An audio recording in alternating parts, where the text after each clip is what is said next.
রাধে রাধে বন্ধুরা, তোমরা সবাই কেমন আছো? আশা করছি সবাই ভালো আছো, আর আমিও খুব ভালো আছি। তো দেখো, সকালে পুজো কমপ্লিট। তো এখন আমি চলে যাব রান্না করতে।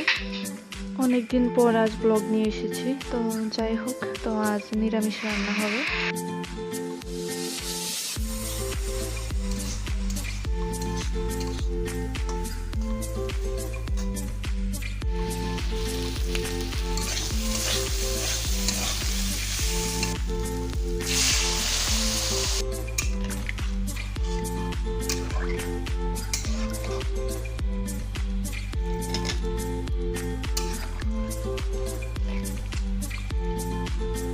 তো বন্ধুরা, আজ আমার একটি কেকের অর্ডার আছে। তো এটা তোমাদের সাথে শেয়ার করব যে আমি কিভাবে কেক বানাই। তো তোমরা দেখতে থাকো।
তো বন্ধুরা, আমার কেক বানানো কমপ্লিট। তো আজ আমার ব্লগটা এই পর্যন্তই। তোমরা সবাই ভালো থেকো, সুস্থ থেকো। সবাইকে রাধে রাধে।